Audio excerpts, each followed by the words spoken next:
How to get dual camera on your Samsung Galaxy S24 Ultra. Open your camera, then press on more option, then you are able to see the dual recording option. Press on dual recording. Now your front and back camera turning on at a time. You are able to change the ratio. This is the back and this is my front, and if you select like that, then this is my front and this is the back.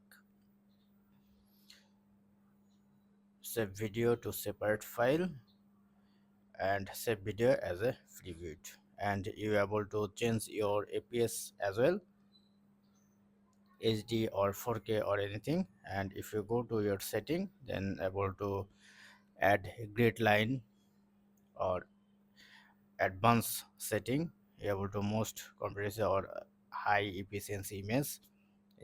I recommend you to use this option. This is give you more high quality.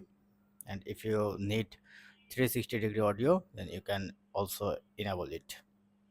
So that's it. This is how you can easily enable your dual camera on your Samsung Galaxy S24 Ultra. Have a good day. Thank you.